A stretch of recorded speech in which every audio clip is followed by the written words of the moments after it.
Hello my dear students, welcome to digital venture.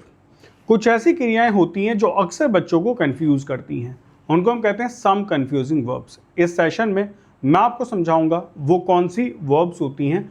तो हमारा topic होगा वर्ब एंड कॉन्सेप्ट होगा सम कंफ्यूजिंग वर्ब्स। इनको कैसे सीखा जाता है वो मैं आपको बताता हूं, समझिए। एक सेंटेंस मैंने कहा कि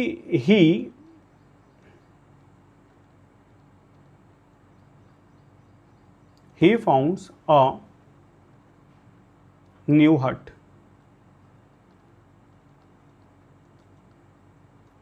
in the forest।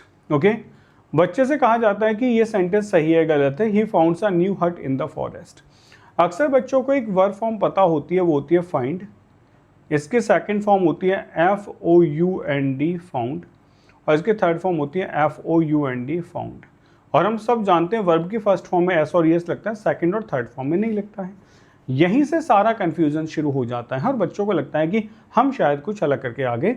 He founts बिल्कुल सही लगेगा कि आपको एस हटाना है। ही फाउंड अ न्यू हट इन द फॉरेस्ट होगा, जिसका मतलब होगा उसे नई झोंपड़ी मिल गई जंगल में। क्या ऐसा हो सकता है कि उसने जंगल में एक नई झोंपड़ी की नींव रखी, या वो एक नई झोंपड़ी की नींव रखता है जंगल में? तो अगर मैं कहता हूं कि वो एक नई झोंपड़ी की नींव रखता है जंगल में, तो नींव रखने की स्पेलिंग क्या होगी?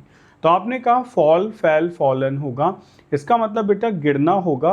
और फेल, फेल्ड, फेल्ड मतलब ये गिरना है, और फेल्ड मतलब गिरा देना, कुछ हो जाना, ठीक है। फाइंड, फाउंड, फाउंड का मतलब होता है पाना। और फाउंड, फाउंडेड, फाउंडेड का मतलब होता है फाउंड, फाउंडेड, फाउंडेड और फाउंडिंग। इसका मतलब होता है नींव रखना। तो दिया गया सेंटेंस बिल्कुल सही है, दोनों तरीके से सही हो सकता है। ही फाउंड अ न्यू हट इन द फॉरेस्ट का मतलब होगा उसे एक नई मतलब वो मिल गई, उसको नई झोंपड़ी मिल गई, खोज ली उसने। और ही फाउंड्स का मतलब है वो एक नई झोंपड़ी की नींव रख देता है। तो यही होती है आपकी मोस्ट कंफ्यूजिंग वर्ब्स। ऐसी कुछ और वर्ब मैं आपको दिखाना चाहूंगा, उन्हें ध्यान से देख लेंगे और याद कर लेंगे। जैसे आपने कहा विंड, वाउंड, वाउंड होगा, ठीक है। इसको आप ऐसे समझ लें, ये जो विंड होता है WIND विंड, सबसे पहले नाउन का काम करता है जिसका मतलब होता है हवा, ठीक है। फिर होता है WIND वाइंड, वाइंड मतलब होता है लपेटना, ठीक है। इसका मतलब होता है किसी चीज को लपेटना। जैसे आपने कहा वाइंड, वुंड, वुंड का मतलब होता है वाइंड, वाउंड, वाउंड मतलब आपने कोई चीज लपेट दी। फिर आता है वुंड, ये जो वर्ड होता है WOUND वुंड, ये भी नाउन होता है जिसका मतलब होता है चोट या घाव, ठीक है।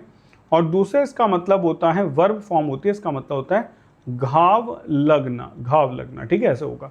तो आपने कहा कि जब हम कहते हैं कि वाइंड, वाउंड, वाउंड होगा तो इसका मतलब होगा लपेट देना। और वुंड, वुंडेड, वुंडेड का मतलब होता है चोट लग जाना, ठीक है।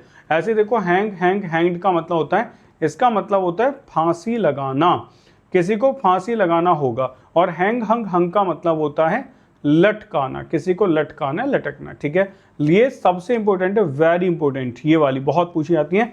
लाई, लाइड, लाइड का मतलब होता है, जो लाई माने झूठ बोलना होता है, टेल अ लाई, ठीक है, फॉल्स स्टेटमेंट। लाई, ले, लेन का मतलब होता है लेटे रहना। और ले, लेड, लेड का मतलब होता है किसी को लिटा देना। ये जो दोनों वर्ब होती हैं, इसमें ये इंट्रांजिटिव वर्ब होती है, इसके बाद ऑब्जेक्ट नहीं आता है। और ये हमेशा ट्रांजिटिव वर्ब होती है, इसके बाद हमेशा ऑब्जेक्ट आता है। तो इन मोस्ट कंफ्यूजिंग वर्ब्स को तैयार करने का आसान तरीका ये है कि आप इनसे रिलेटेड कुछ सेंटेंसेस बना के जरूर लिखें और इनको एक एक सेंटेंस में, दो दो सेंटेंस में यूज करें, फिर आपको इनसे कभी भी दिक्कत नहीं होगी। आई होप क्लियर है। तो ऐसे ही बेहतरीन कॉन्सेप्ट के साथ आपसे मुलाकात होगी नेक्स्ट क्लास में। Till then take care, bye bye, जय हिंद।